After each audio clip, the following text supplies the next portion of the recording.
nabadoodana ilaaliyaan shaqada ay qabanayaan aan lagu qashqashin gacan buuxda lagu siiyo warqad marka saxiixa uu ku yaalo warqad saxiix shirarkay qabsanayaana la sahlo la fudaydiyo socodka loo sahlo wadada loo sahlo soo dhaweynta loo sahlo shidaalka la siiyo taakuleen buuxda la siiyo si ay mabda'an u dhaadhiciyo si ay u dhaadhiciyaan wax bil walba markay dhamaatana way noo yimaadeen markay la soo shiraan gobolada bishii u dambeysay ma bishii labaad ayay noo keeneen arrintii oo dhammaystiran arrintaasi waxay ahayd kow ururka al-ittixaad al-islaami xubnihii kaga jiray degaanka in ay ogolaadeen in ay soo galaan degaankoodii dib u soo noqdaan kow hubka ay sitaan ay la soo galaan hubkiina gebi laga dhigo ayagiina wixii shaqayn karay aqoon lana hawlgelin wixii hawlgabana hawlgabkii curyaaminta ku daro wixii aan doonaynin rehabilitation iyo dib u dejin aan samayn taasaan isla ogolaan wixii hub ahaana ay soo hooyayaan okay arrintaasi waa arrin guul ay ahayd waa bishii labaad bil baa nooga hadhay marka waxaan marka gobol walba ciidanka al-ittixaad ee dul jooga gobolka yimaado soo galaan gobolka duleedkiisa soo fadhiistaan hubka si looga gudoomo marka maxaad ku wada xiriiri jirteen mudane ma telefoon ilaa ma jirin mataar ma jirin waxa dib baa naga haystay xagga isgaarsiinta telefoon ma jirin telefoonka line-kii ma jirin warkiis iska daa kana aysan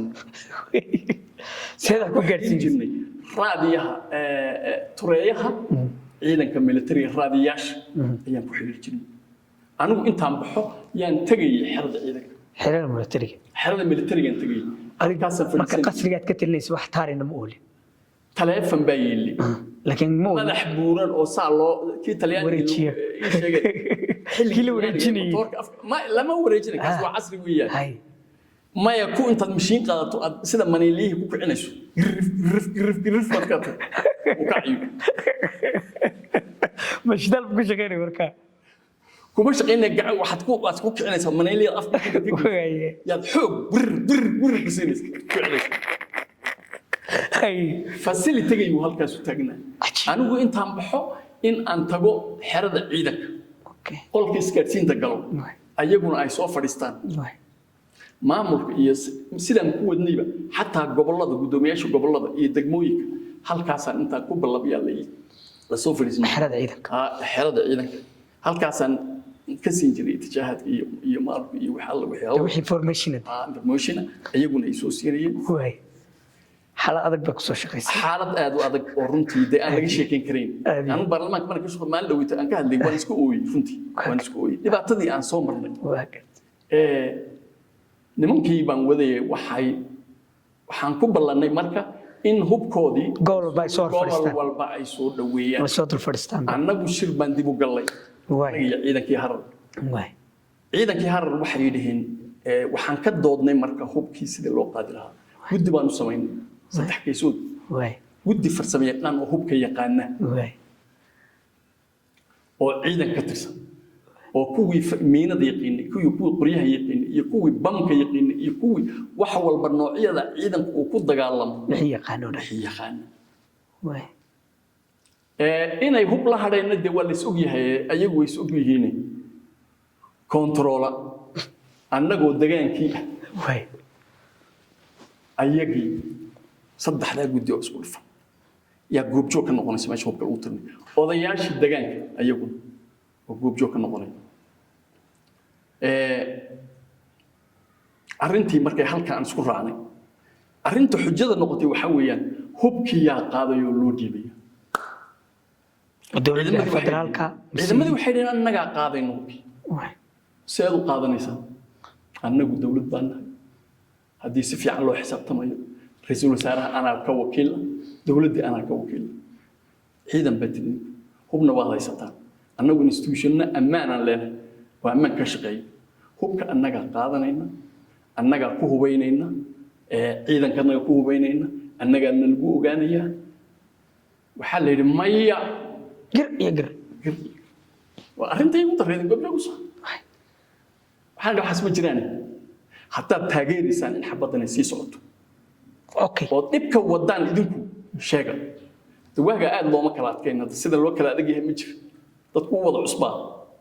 nin walba xadiisa ku taal aan diyaar buu ahaa dad ilaa libirsanaya ma nanahay way ma nanahay hubka baan ku yiri hubkan annaga qaadayna annagaana qaadanayna dadkii lahaana waan ka soo farabixinaynaa annagaana istooradeydii iyo hawlgelinteydii u samaynayna istooradana dhiganayna ciidankayna ku hubaynayna nin hadda la dilay oo dheeraa oo bari janankii la dilay saxara la oran jiray iyo ciidan uu wato wayba ka ceemba mar haddana annagu hubka qaadayna nabadgelyo haye nabad hubkan ma qaadaysaa markuu hubka inaan annagu qaadno iyo in heshiiska muduguro wax ka dhaxeeya malaha go'aan adag baad qaadato khadhaadh wax ka dhaxeeya malaha ninkan baajada bale ayaa soo dhaxgalay runtii maalinka ugu badeganaaba aad u deganaa wuxuu yiri raalli ahaada asagii baa baxay annaga shireen ciidan ahaan u soo shireen muddo 10 daqiiqo ay naga maqnaayeen way soo galeen waxa la yiri hubkii qaado idinku qaado markay arkeen inay meel adag ka taagan tahay waxaaga markaad u soo jeedo ina qaadayso waa qaado way mudane inagoo waqtiga waan dheereeyay aadiya hal waxaan rabaa in aan ku soo qodobkaas ku soo gabagabeeyay waxa uu hubkii markii aan isla ogolaanay ciidankii sheekada dheeraynaysay ciidankii ay soo diyaar garoobeen ee gobolladii soo wada fadhiisteen annagii la rabay inaan baxno oo aan wixii ka soo gudoono dagaal hoosaan nagu socda oo ah inaan waxaasi wax weyli ka raacda aan jirin yaa wada dagaalka ururkii laga wada waan marka aan u arkayn maslaxad inay u tahay in day nabadi dhacdo la soo dhawaado wixii colaadiya ay meesha ka dhamaato aan diyaar u ahay oo gudaha naga shir anigoo ka soo baxay oo la soo shiray ciidankii iyo sidii aan bixi lahayn kuwiina aan u yeedhnay yaa aniga horta dhablaysiyo leex هذا مدحوينه بريء waxaan xidhnaa xabsiga xisaabtiisa 3 sano xidhnaa xarga maalintaas 3 sano ayaan ku jiray laakiin iiga fiicnad in la xidhaa iiga fiicnad inaan banaanka joogo xilliga yaa ka jeclaan xaaladda socotay awood xaaladda socotay waakir 3 sano xidhnaa waxa la ila soo xidhay dhammaan dadka elite-ka ahaa واكرت حسبي بارلمانتيري أها أي حبس اللي يمكن واكرت وكل الصوت حلو واكرت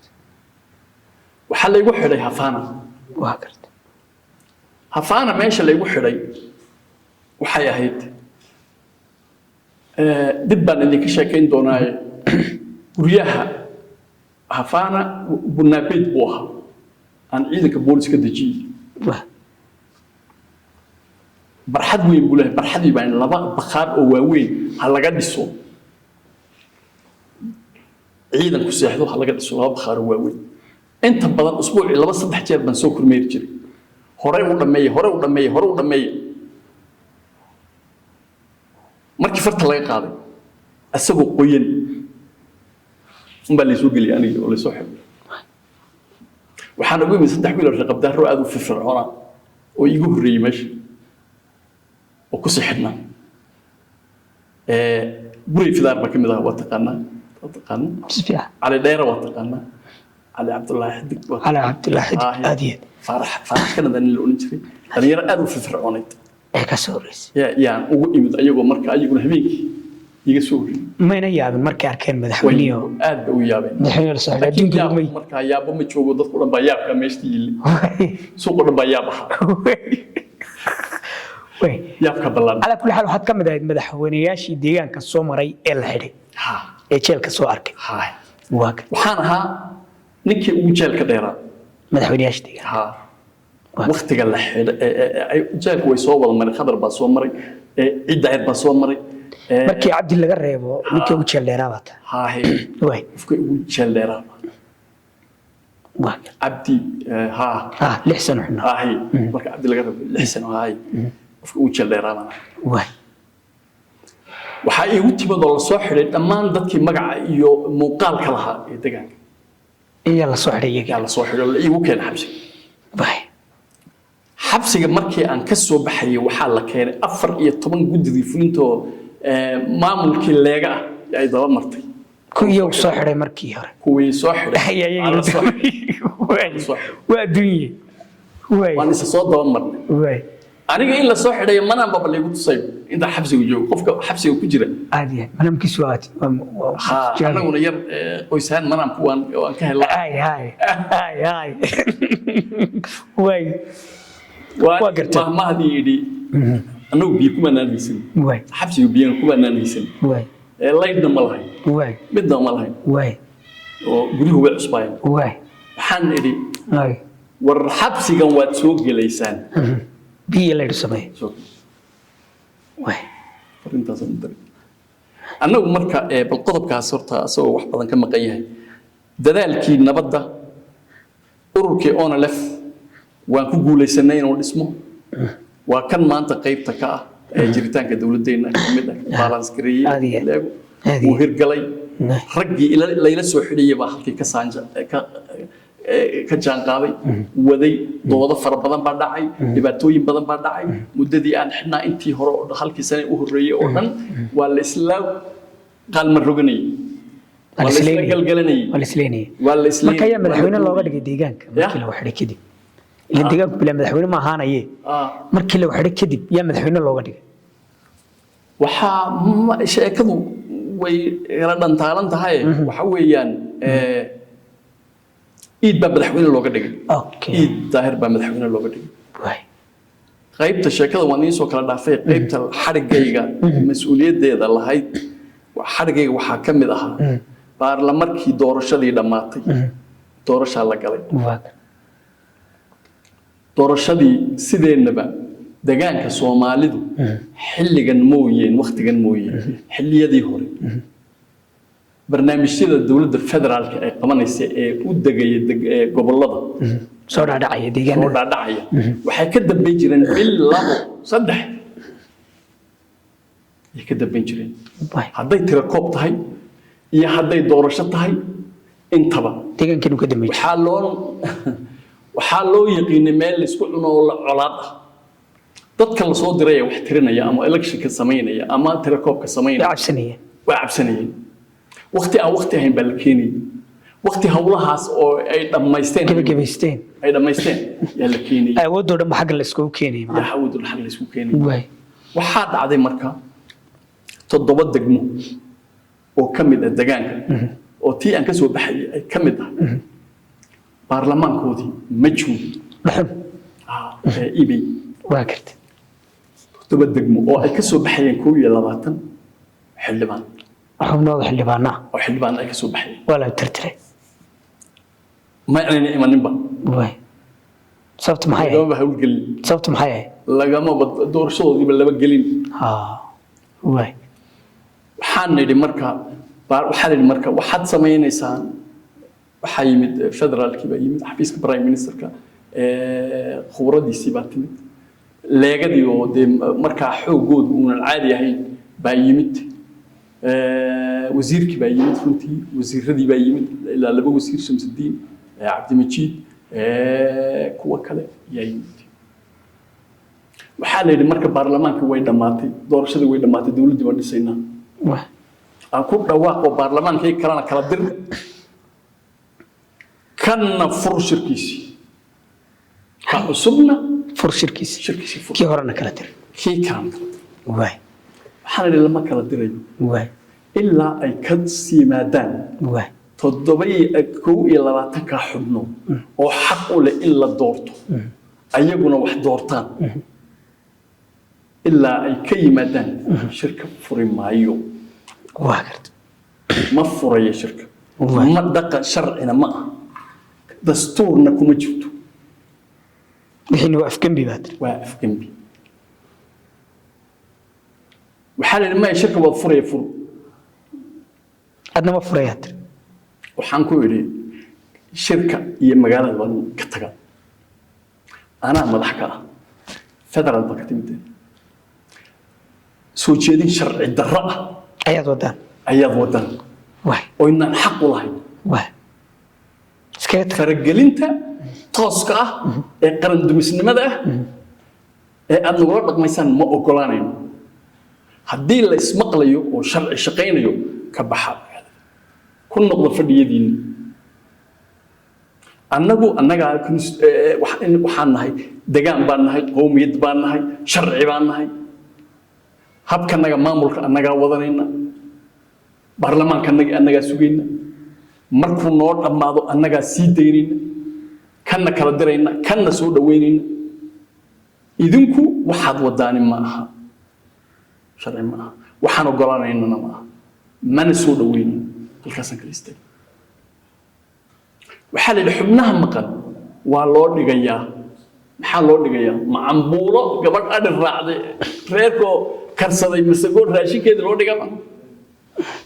maya way xaq bay leeyihiin xaqooda waa in la sugaa waan diiday anigu waan ka baxay shirkaygii barnaamijkan wati yaan galay xadagaygu sababtiisu halkaas laga raacay way mudane inagoo aynan ku soo koobi karin har barnaamij taariikhda faraha badan ee kugu duugan hal kulan iyo laba kulan midna toona rajeynaya marar kale fara badan inaad soo fadhiisan doonto dadka oo uga sheekeyn doonto su'aalahayga kale ku sii soconaya taariikh waxaad dib inoo celisay 94tii aad iyo aad waxaan filayaa dad badan oo ina daawanayaan inay barnaamijkan xasuuso badan ku reebi doono way caqabadihii aragnay isbedel kala duwan baa Itoobiya ka dhacay isbedelka ugu wanaagsan ee leedahay dalka Itoobiya ka dhacay waa kee madaba xaalado fara badan soo joogtay muddadii aan soo joognay isbedelka ugu wanaagsan leedahay isbedel wanaagsan ma kala laba isbedel baa yaa saddex isbedel bay ahaayeen baan filayaa isbedelka aan leeyahay nabad buu ku jiraa dadku way siday doonaan bay u hadli karaan ama u cabiri karaan u mari karaan meeshay doonaan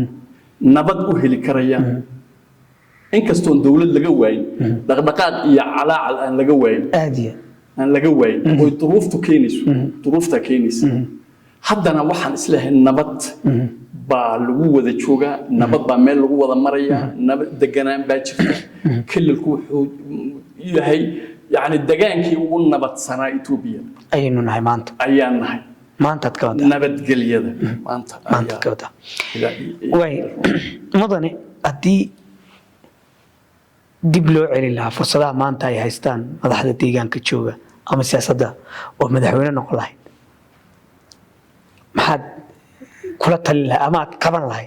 haddii aad san noqoteen madaxweyne leedahay anigu waqti xaadirkan madaxweynaha noqdo diyaar umay maxaa tali iyo tusaale u soo jeedin lahayd madaxda waqti xaadirka iyo kuwa soo socdaba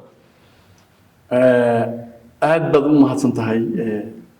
waa su'aal aad u muhiim ah waxaan ku talin lahaa waa madaxweynihii waa maamulkii ugu nasiib badnaa abid deegaanka soo mara waay waa maamulka awooda madaxweynuhu asagoon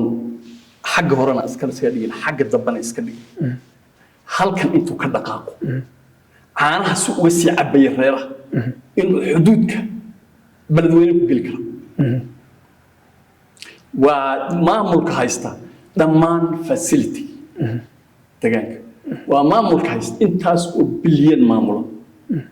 waa maamulka haysta soo dhaweyntii shacabka waa maamulka haysta boqolaal kun oo gaadida gaadiid haysta waa maamulka haysta xafiis walba miyaad aan ku xasuusiyay desktopkii u horreeyey ee deegaanka 60,000 baa ku soo gadnay halka computer oo xafiiska qorsheynta dhigay halka computer xukuumaddaadi way haddana mas'uuliyiinteena nin walba 5 telefoon baa ugu jirta jeebabka way xafiiskiisana qaar kale u yaal way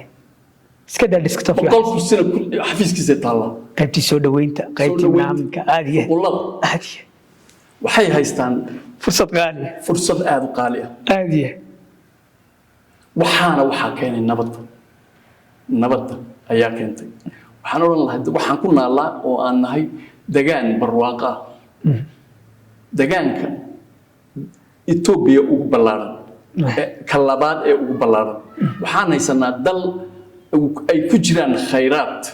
nooc walba oo loo baahan yahay waxaan haysanaa oo aan nahay ummad hal gobol waxa ka soo baxa ay dhammaantii ku filan yihiin haddii laga howlgalo gobol wax ka soo baxa xoolihii iyo beerihii noocyadoodii iyo macdantii iyo shidaalkii oo macdanta raacay waxaan nahay degaanka dadku soo wada eegaya bannaan waxaan odhan lahaa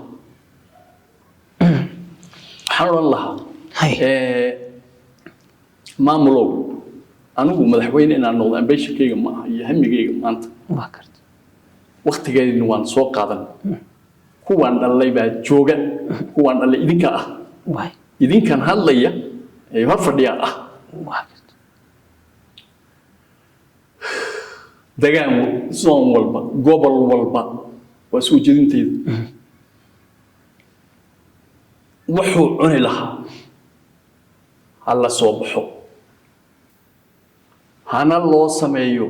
waajibaad dadaalka hadda way wadaan gobol walba ha isku filaado wax soo saarka degaankiisa ha ku filaado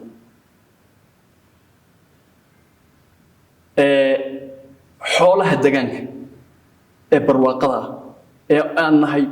malaayiin xoolo geel iyo lo iyo ari baan leenahay xoolahaas suuq la'aanta ah innaguna aan ka gaajaysannahay kuwii daba socdayna ay ku baaba'een abaartuna ay laynayso ha loo sameeyo suuqyo caalami ah oo dowladdiina ay ka hesho hard currency ka hesho innaguna aan ka helo xoolaheennina ay ku samata baxaan dadkeennina uu ku samata baxo xoolaha suuq geyn degdeg ah loo sameeyo beeraha iyo wax soo saarka suuqgeyn degdeg loo sameeyo isku fulaan ha gaaro gobol walba oo ka mid ah deegaanka ha gaaro waa garta su-aasheeda xigta mudane aad iyo adigu mahadsan midnimada ummadeenna deegaankan soomaalida maadaama xaalado kala duwan ay soo martay adiguna marag aad ka tahay maxaa kordhin kara midnimada ummadeenna si aynu midnimadeenna iyo nabadda maanta aan haysano u sii wadano 2 waad mahadsan tahay horta 2 kuma soo koobi karayo soo koobi karayo waxba ii muuqda waxaan fasiraynaa midnimaan leenahay midnimadan aan ka sheekaynayno qofku wuxuu waana qaataa marka uu fahmo waxa loo sheegaya isaga siday dan u tahay in ay dan u tahay markuu fahmo yuu qofku ku dhaqaaqaa hirgeliya midnimo in aan mid noqonno maxaan ku waayaynaa inaynan midaysnayn marka hore maxaan ku waayaynaa waxaan ku waayaynaa mulkiyad aan leenahay oo macaan oo aan maanta haysano ayaan ku waayaynaa waxaan ku waayaynaa magac iyo sharaf aan leenahay han iyo qab aan leenahay ayaan ku waayaynaa waxaan ku waayaynaa tixgelin dhexdeenna iyo bannaankeennaba ayaan ku waayaynaa waxaa badanaya damaca laga leeyahay dantaa dalkaaga iyo dadkaaga iyo khayraadkaaga ayaan ku waayaynaa waxaan ku waayaynaa muuqaalka iyo magaca iyo mansabka aad ku joogto ee aad leedahay baad ku waayaysaa haddaad midoobi weydo waxaad noqonaysaa waxaagu inuu ahaado wax dadka ka dhexeeya ku kuwa in hogaamiya in mas'uuliyadda saarnay in ay inhagaan aan u fadhina gaadhiga ay saaran yihiin gaadhiga steerinka ay hayaan inagu dusha ka saaranahay waxay qaadanayaan go'aano laciif ah haddii aynaan midaysnayn oo aanay ayagu doonaynin haddii aynaan midaysnayn haddaan mid oo waxyaalaha midnimada lagu waayay midnimada lagu waayay waxay qaadanayaan go'aano kale oo ayaga iyo shacabkooda aan dan ugu jirin hadday qaadan waayaan oo hirgelin waayaan option kale oo yakadaalo kale oo raaci kara ay jiraan waa midnimada la'aanteed macnaha mid baa u taagan oo ana hirgelinayaan midnimada waxaan ku waaynaa waxaasoo dan ah ayaan ku waaynaa waxaan odhan lahaa markuu horeysa qof walba innaga midnimadeenna kharash nagagama baxo inaan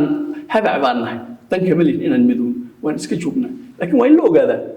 inaynaan midoobin degaanka Soomaalida dadkiisu inaanay midoobin waxaa ku baxa fikir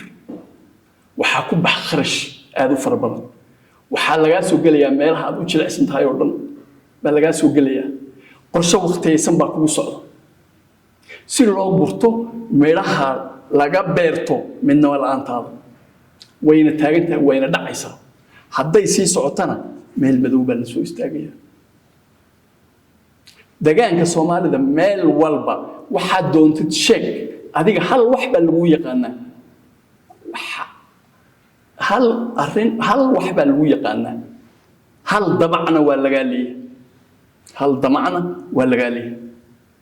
waxaan odhan lahaa marka wardadow midnimadu kulligeen bay dan inoo tahay aan ogaano midnimo la'aanta waxaan ku waayeyno iyo midnimadeennu waxay goyn karayso waxaan noqonaynaa markaan midowno ummad aan lagu dhici karaynin oon khayraadkooda lagu dhici karaynin oon xuquuqdooda lagu dhici karaynin oon loo soo jeedin karin waxaanay qaadan karaynin ayay midnimadu inoo keenaysaa midnimadu dad inay yidhaahaan war waan midowno waa loo baahan yahay waxaan leenahay عقال وقاسيو مدح هير والبا intellectuals فربضن إليدكي وأقويها أيها تشوغا ولو بهي إن ضدك أوارنا لسلسيو كوا هدا أنقوان كالهين إن هل كرين أرضيدو كمديهين عروبتو كمديهين والد كمديهين أهوان كمديهين إن ما أنت لهين عد ميل مرة يبقوانو إيو كوا كجيرة تقوبته haddaan maanta la difaacin xaqooda la difaacin oon loo midoobin waxaan galay dambi weyn inta joogta ee maanta go'aanka leh ee wax meel marin kartaa waxay galeen dambi aad u weyn waxaan leenahay madax sare oon runtii meesha ay joogaan ku ammaanaya sida ay u joogaan iyo meesha ay ka soo baxeen madaxda federaalka hadalkaygu protocol ma laha waan ma burqanaysaa haadiyaad yaan laga rajaynayntaa waxaan soo jeedin lahaa madaxdeenna inagu matasha federaalka ee leh magaca iyo sharafta badan ee leh ama fadhiya go'aanadu meesha ay ka soo baxaan inay noqdaan shaandhada celisa wax alla wixii aan waxtar u ahayn degaanka ay soo dhacay aadiya in ay yidhaahdaan adeertan reeraha naga kama soconayso hana lagu taxgeliyo waxa ka soconaya degaanka in ay soo gaadhaan go'aano cajis gelinaya madaxdan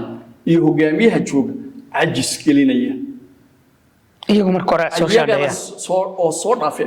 iyagu marka hore soo shaandheeyaan in ay noqdaan shaandhadii reebaysay wax alla waxaan waxtar u ahayn degaanka aad baad mahadsantahay waa hagaag mudane waad sad sheegtayoo qofku markuu waa arag yahay wax badanna uu arkayo u burqanaya adeer axmed makaahil intii uu madaxweynaha muxuu dayacay oo maanta ka qoomamaynaya محيدين ما هتصنت هاي هرتا وقتها ريسورسك إيه وقتها وحي أن ضيعني وقتها إيه ريسورسك أيا كان أيا نو كان waxaan isleenahay waxa intaad aad wad qorsheyn kartaan oo dayacan kaga gudubna annagoo waqti iyo resource u haysan ma jiraan leeyahay waa aniga kule qorshayaashii saaraa miiska ee bislaaday ayaa fargelinayay dabka saaraa oo bislaaday baan cunweyn anaga dadka waxay waqtigu nagu keenay iyo resource kaga oo yara iyo waqtiga oo yara mooyaan waxaan u leenahay kasbaad uga tagteen oo waa dayacdeen dadkii shaqeynaya way joogaan oo way dhageysanayaan ma jiraan leeyahay ma jiro ayaan leeyahay wax badan waxa qorsheeyay weyn yar ka waxa kamid ah dhammaan waxaan diyaariyay hool aad weyn oo intaasu annagu mashiin iyo kombiyuutar iyo shaqo iyo shaqo ma aanaysan ما قرأت تابتكي أن كسر برينا حفيزية فدرالكا أيها نويل كهول إلا بقول تاب أنت ديارنا يا رنا دمان أنت اسمه يا خبرة فدرالكا يقوى إلا قد ترجمه جيبي جوده بوح الله وحي فدرال جرا قصاب سن معمول يشرعي يحب وحصوالي ترجمه يحب من الصومالي هي قصته صاربان كذا قاضي ولا يحل مركا wax waqtigu keenay yaraantiisa mooyee waxa daayacdeen ma jiro nasniyo man allah adiya wax badan oo aad aanan sheegaynin way jiraan adiya la tsatay hal ba ku dar lahay hay ku dar maamulka iyo ururada mucaaradka ururada mucaaradka iyo waxa horta la kulaalayo waa maamulka waxa weeye shacabka waxa loo shaqeynayo dawladda horta waxa loo yaqaano adeegayaasha shacabka maaha dawladdu waa shacabka boqortooyada loo shaqeynayo waa shacabka waxa lagu shaqeynaya ka yimid waa ayaga waa karta kuwa wax doorta waa ayaga kuwa wax asila waa ayaga kuwa kala saara wax kala jeclaada waa shacabka nin walba fikirka uu wato inuu najaxo ama guulaysto suuqiisu waa shacabka suuqa uu leeyahay waa shacabka waxaan leeyahay ورنين ولو هم السياسات إن ولو هم السياسات شعبك أصو بدك شعبك كلا صاريا نستحز يا نستحت الرديس يا كلا صاريا فكر كينا السوقي سوى شعبك أن كمدنا ويا وحان الله معارض يا محافظ هدان لما يذوبين oo aydan wada dhaqanin dan guud oo leenahay jirto aan leenahay way wixii kale fikir oo lagu kala duwanaan kara war Ethiopia maanta meel la galo dabada la galo waxa doon fikirka doonaysa wax ka tar ma jiro fikirka doonaysa meel Ethiopia ku taalo oo maanta dabada la galo ma jirto oo waxa doonaysa intay kula qaadato soo xambaarto ma jirto guusha iyo guul darradu shacabkaaga ayay haysaa gaari baan saaranahay استيرينكا وحا إنه هي مدحوينهنا إنه هي حاجة مصطفى هذا هي استيرينكا أساقا وضع إنه هو صارنا كل جيم بان صارنا وحان كدل برينا إنه نقوة ودلامية وحان كدل برينا إنه كل ميل دوغ لنا دجيو وحان كدل برينا إنه كل ميل برواقع سلك نوردي نقول نسيو وصارنا ما دوني إنه قرفو يقوية نغرثو ما دونينا مال حنين ونمريو انتاس سي هوشاس وهرقشو وحان ليناهي يا إنان أورانين والله المعارض كان شيئا انت قادقاسي صعدو يا إنان نقولني فركي في شدالكو كلبحي lugtii buu kala baxay taayirkii buu kala baxay indhihii buu mid la baxay yaynan odhanin gaadhiga aan u dayno maamulka laysuma hambeeyo sidiisaba laysuma hambeeyo waxaan ka wadaa ama lama daba goosto maamulka xilli buu leeyahay term buu leeyahay waqti buu leeyahay u daaya waqtiga ha dhamaysto maamulku waqti ma hambeeyo marka cagaha gaariga inuu hambeeyo ujeedkaagu waa cagaha gaariga intuu kiisa dhamaysto iyo ka soo socon qarka la qabsada marka ujeedkaagu waa cagaha gaariga looga foqo baliishu ha noqoto anigu haddaan gaariga wadi lahaa waxaan marin lahaa meesha ugu fiican meesha aad ka wado haddaan ka wado waxaan marin lahaa meel fiican shaqada fiican ee la qabtayna bogaadi tal fiican ee la qabtayna bogaadi ta xun ee la qabtayna ee aad aragto hadday dhacdana